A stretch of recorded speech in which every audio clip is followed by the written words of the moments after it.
Hello, poor people. How are you today? In tonight's discourse, I'll break down the psychology of women and also attempt to answer the question: is it right to form the lifestyle of a lady you just met? And if that's not the case, what's the time frame before you begin to adopt certain responsibilities as touching the relationship? And why is it necessary? All of this is what we'll cover in tonight's discussion. But before we move on, it's important to note that women are basically 5-year-olds. They are overgrown adults or overgrown babies. They cry when they want to. They make arguments just because they can. Thought experiments.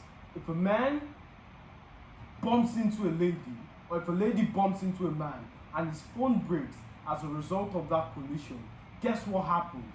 Exactly. In fact, some peasant men might see it as the perfect opportunity to get a number of her. They would fidget, they would say, don't worry, it's fine. It's the perfect opportunity to solicit intimacy from an entitled standpoint. And unfortunately, when you lead life like this, it creates this delusion that you're something you're not. In fact, let's run this principle across various examples. Let's flip the script. If a man bumps into another man and his phone breaks as a consequence of the collision, guess what happens? Either someone makes a transfer or one person dies. That is the brutal reality of a man. I'm sure there are some peasants in the comment section who would be, oh, it's a false dichotomy, or you're conflating issues. The examples doesn't correlate. Let's flip the script, or let's run it by the initial logic. If a man bumps into a lady and her phone breaks as a result, guess what happens? Exactly. So no matter what scenario, no matter what situation, no matter what principle you try and run it through, the man always pays. He always loses money, regardless of how you look at it.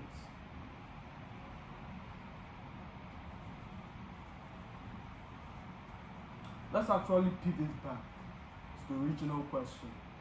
Now you've seen the psychology of women.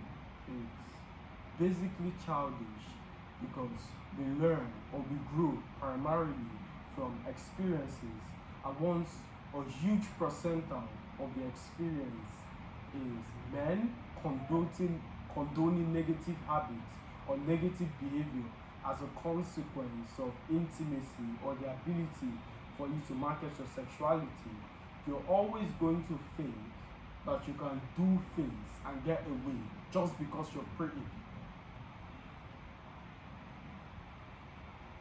Once you understand this deranged nature in female, you become less and less disappointed. Once you understand how something works, you act accordingly. You don't try and change it, you act accordingly, especially if you're just trying to clap as opposed to a long-term relationship. Now, don't get me wrong, there are still females out there who maintain the traditional values of life, but most often than not, because the world functions on generalization. Generalization is how the world functions on. In general, if I see a lion, I would run. In general, it might be a domestic one, but I'm not willing to find out. In general, oh,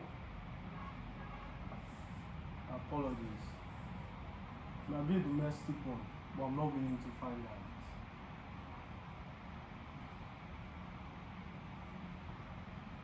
So back to the question of should you form a lifestyle? Understand that men or women see men as tools to get what they want.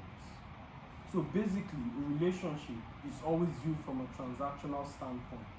If a woman wants something, she thinks, who can I date to produce this result? That's how women think. So the game they are playing is to use you to increase their social standing in an attempt to attract better suitors. You would invariably agree, a lady with a Lambo truck, for instance, is not someone you can approach. Think about it for a second. Can you approach a lady who drives a hypercar? Exactly. Also, if you observe it from the other standpoint, it attracts a certain kind of man, a certain quality of man that also enhances the lifestyle that restricts more and more peasants. The dumb bitches might not be able to articulate it as me or understand why they have an insatiable desire for material things, why they want the new hair, the new purses, the new handbags. They have no idea why, but this is why. So if you're foolish enough to participate in that transaction and increase her power level just for her to go to the other person, then you're dumb. You deserve what comes to you. You deserve to be exploited. Any man who sits and thinks that somehow giving a woman a certain kind of lifestyle as a tactic for retainers is fool. Is a fool. And one day you're going to get what is inevitably coming to you. So if you foolishly sit and somehow believe enhancing a lifestyle as retainment tactics or subjugating this individual to a certain kind of lifestyle somehow brings her closer to you, guess what happens? You come home one day and the gardener is doing your job instead of his. I hope this helps you. As always, my friends, it's a pleasure speaking to you. I'll see you in the next one.